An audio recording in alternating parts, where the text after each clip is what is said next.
Hello guys, so on the bench we have a Digidesign 003 rack.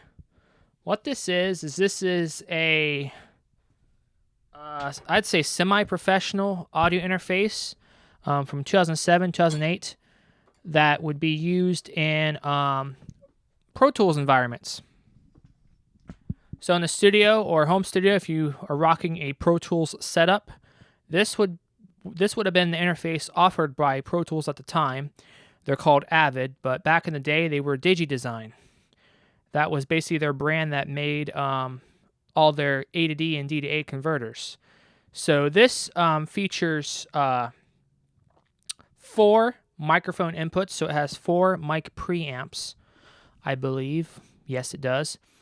And it also has 2 headphone outs, so it has a headphone amp in it. And it's a rack unit, a 19U rack unit. And in this video, we're just going to look at it and tear it apart. By tear it apart, I mean pop the cover and take a look at the inside of it, the internals.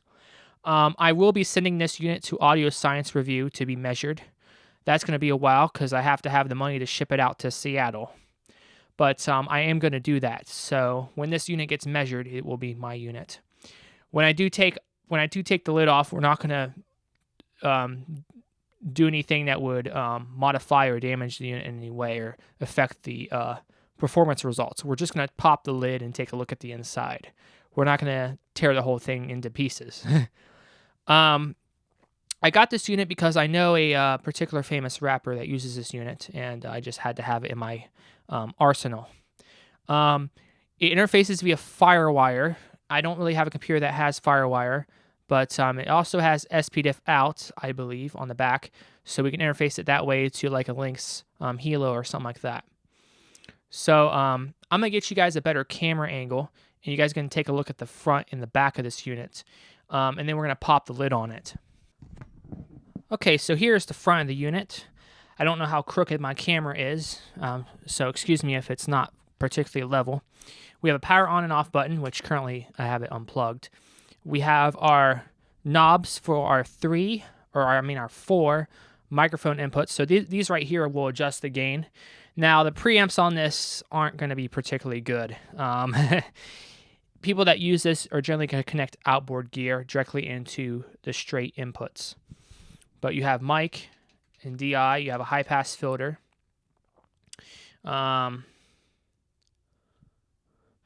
You have your knobs for your headphones. So you have 2 1/4-inch outputs. That's pretty nice that it has 2. So you can have one for like your mastering engineer and the other going out to the mic booth so the artist or whoever's singing can hear. So you have 2 independent knobs for each of those headphone amps. You have an aux in and out 7 and 8 channel, which that will give you a direct connection straight to the A to D converter without going through a mic preamp. You could turn on the, 3 to 4 headphone. Oh, it might be additional headphones. You have an aux in, and you have a mono, you have a mute, and you have, this is the main control for your monitor out on the back. Well, I'm going to have to read the manual to figure out some of these controls, but some more self-explanatory, high-pass filter, mic, and instrument line level. Right here is just your indicator lights. They'll tell you if you're connected to firewire. That's 1394. It'll tell you how your clock is synced, whether it's this is being clocked remotely via word clock, over SPDIF or ADAT, or internal. This also has MIDI in and out. So on the back of this, if you do want to hook up like a MIDI keyboard or something like that, this will take MIDI in and out, which is pretty nice. But yeah, that's just the front of this unit. Like I said, this is circa 2007, 2008. A lot of indie artists use this if they are rocking Pro Tools back in the day. Some of them still use it today. I know a particular artist in general that uses this. But yeah, it's your typical 19-inch rack unit. This is mainly for Pro Tools, but you can use it, with any DAW you want, really. So let's go ahead and take a look at the sides and the back of this.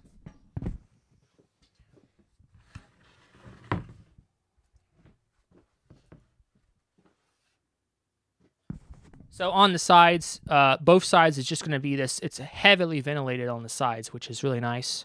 It's going to be a treat to open this bad boy up and take a look at it.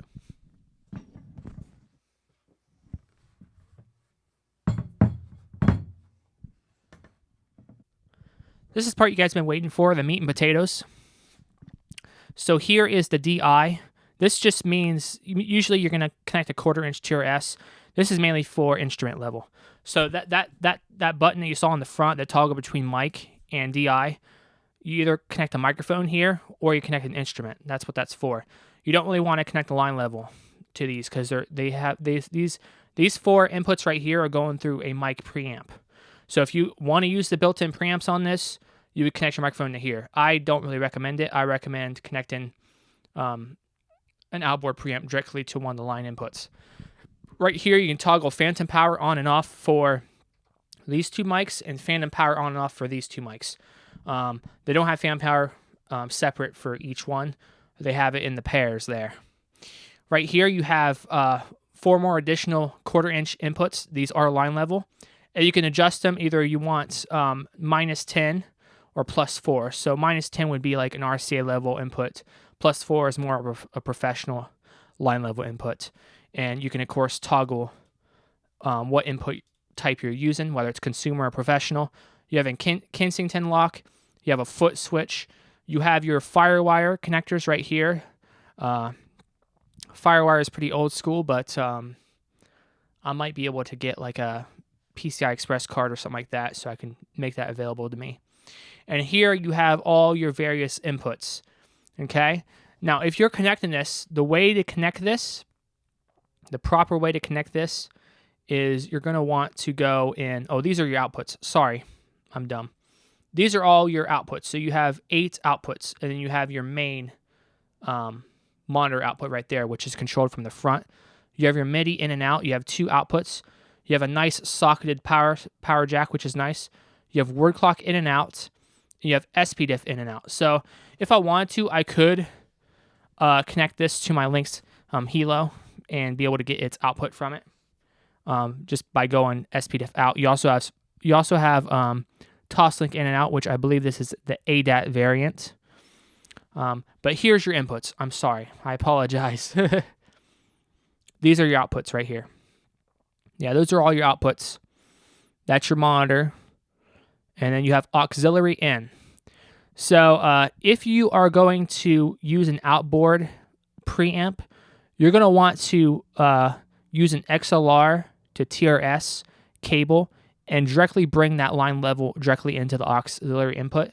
That's going to bypass the mic preamps on this. I believe 5, 6, 7, and 8 also bypass the mic preamps as well. Okay? But I heard aux in has a bit better THD and SNR performance metrics. Of course, when I send this to Audio Science Review, he's going to measure these different ones and figure out, oh, your aux in is going to be your best, or 5, 6 inputs are going to be the best, or whatever. But that is the back of this unit. As you see, pretty heavily populated, right? You have quite a lot of inputs, okay? So if you were doing stereo pairs and you just want line level inputs, you'd have 1, 2, 3. So 3 different stereo inputs there. Pretty nice. And you have 4 mic preamps. Okay, we're going to change the camera angle and we're going to pop the hood on this bad boy and take a look at her. Okay, so let's go ahead and pop the hood on this bad boy. We got a bunch of screws here at the top, so I'll go ahead and unscrew all those and we'll see how well this comes apart.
moment of truth.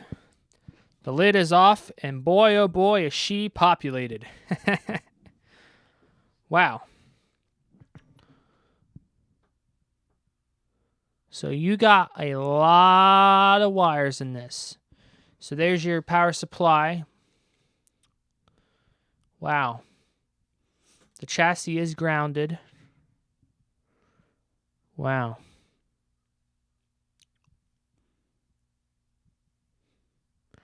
I'm just looking in amusement right now.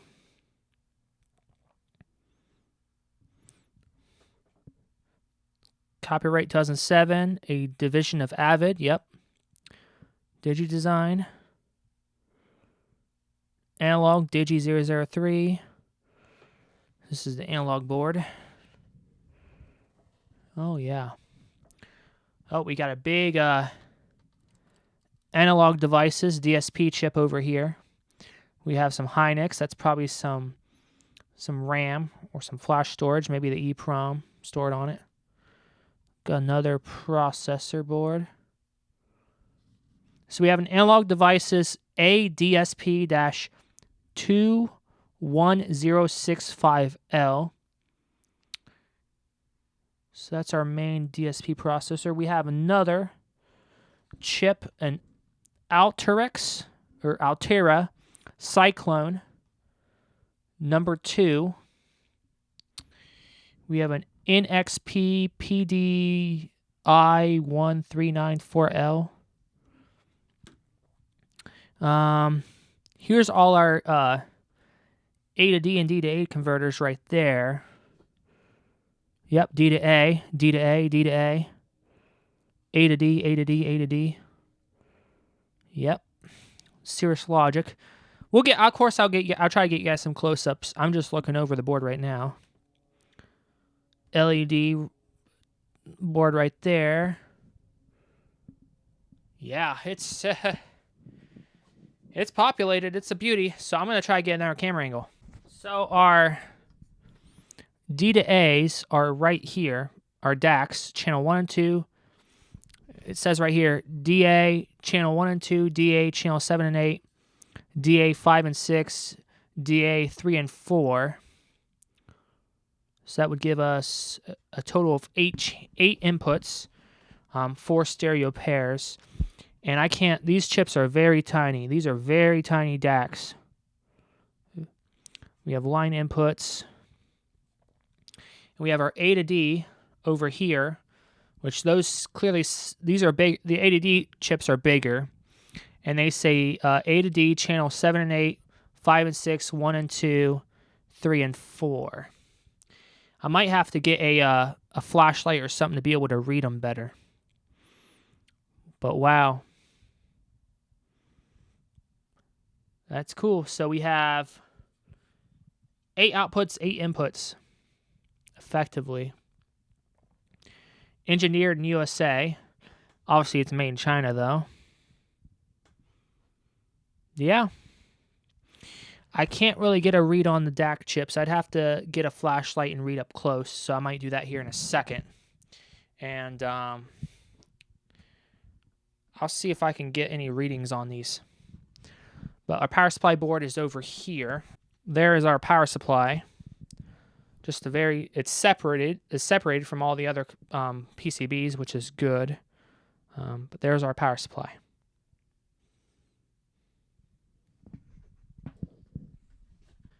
Okay, so I got a flashlight, and we're going to take a look at what we got going on here. You're not going to see it very well on camera, but if I can, I'll try to take some pictures and overlay them. So for the A to D converter, we have 4 of them in a line right here. I don't know how well you guys can see that, but you can probably see these 4 chips that are in a line. Those are the 4 ADC chips that we have in this unit. And they are Cirrus Logic CS5361-K5Z. That's what it looks like. I'm going to read another one and try to make sure I have it clear. Looks like CS5361-KSZ. It's KSZ, not K5Z. And then we have another chip that's right alongside them. It's LVC244A. So those are our 4 A to D converter chips, and then we have some other chips right there. And then for our D to A, there's 4 of them, but they're very tiny. And they are, let's see, I can't really see very well, but I'm going to try to get my best here. GXBS093. Well, that might be that might have been the bottom row. So I'm going to read the top row here. 439-2KZZ. And then we have another one. I'm just trying to make sure that we got the right model here. It looks like 439-2KZZ. Bottom text is GXB-S0931. It looks like we have 2 voltage regulators or something. It says VDAC1 and then VADC1. Those are JRC K or MK053A. And for the capacitors, we have Jamicon, 100 microfarad, 100 volts. Don't have a temperature degree on them. I don't think so. I can't see one. We have Jamicon, and we have another one. Looks like CKRM. Nope. So we have some crappy capacitors there. Could use a recap. We got some Jamicons, and then we got some, looks like Novas. Nova caps. Bunch of Nova caps. And a couple Jamicons. And we got some more different caps on these boards over here. I can't make out a model, though, or a brand. We got some KY caps on the power supply. We got a big cap on the power supply over here. But yeah. That's it. As long this board right here looks like it does all the A to D and D to A conversion. You know, the DAC and ADC. This is effectively what this is. It's a DAC and ADC. Also has a headphone amp. Or not a headphone. Well, yeah, it has a headphone amp, and it also will have mic preamps, which might be in here somewhere. Line input, mic DI input 3-4, monitor output. But yeah, as far as the bigger chips, we got a Maxim Max 23ACWE. We have a Hynix. That's probably just RAM. That's usually RAM or EEPROM or something like that. But we have an Analog Devices ADSP 21065L. That's a Spark chip. That's doing our DSP processing. And, yeah. Got a lot of big ribbon cables in here. Oops. I want to see what this other one... We have an Altera, but I can't get to it. We have like I said, we have the big Analog Devices chip under there. And we have another big chip that's an Altera. But I can't really get to it with a microphone in my hand.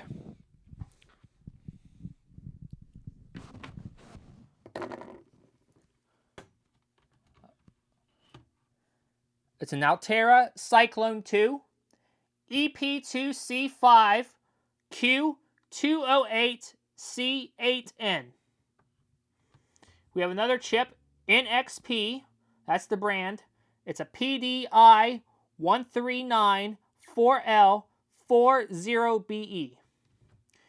Then we have an LSI L-FW802B. And that's it as far as any significant chips on this board. Of course, there's other smaller chips, but none of concern. So yeah, I think that's going to wrap up the teardown of my Digidesign 003 rack. Old school Pro Tools interface from 2007. Like I said, I'm going to be sending this into Audio Science Review to have professionally measured to see how good it performs. It looks like for A to D conversion, it does pretty decent with if you use the direct inputs. Obviously, the mic preamps are going to be pretty, piss poor, but if you use the direct line inputs that go straight to the A to D converter and use outboard gear, based on specification sheet, it had pretty decent performance. It looked like about 103, maybe 100 decibel synad. Not the greatest, but not bad. 100 decibel synad is what I'm gonna guesstimate that's gonna perform around. But like I said, I will be sending it to Audio Science Viewed so we can actually see how good it performs. But I'm gonna take some pictures with my camera, some actual good pictures, some close-ups, and I'll try to overlay them in this video so you guys can see better. But yeah, that's what the inside of a Digidesign 003 rack looks like. I'll probably make another video on this unit later on down the road once it's measured and everything. We might hook it up and test it out and stuff like that. But anyway, guys, thanks for watching.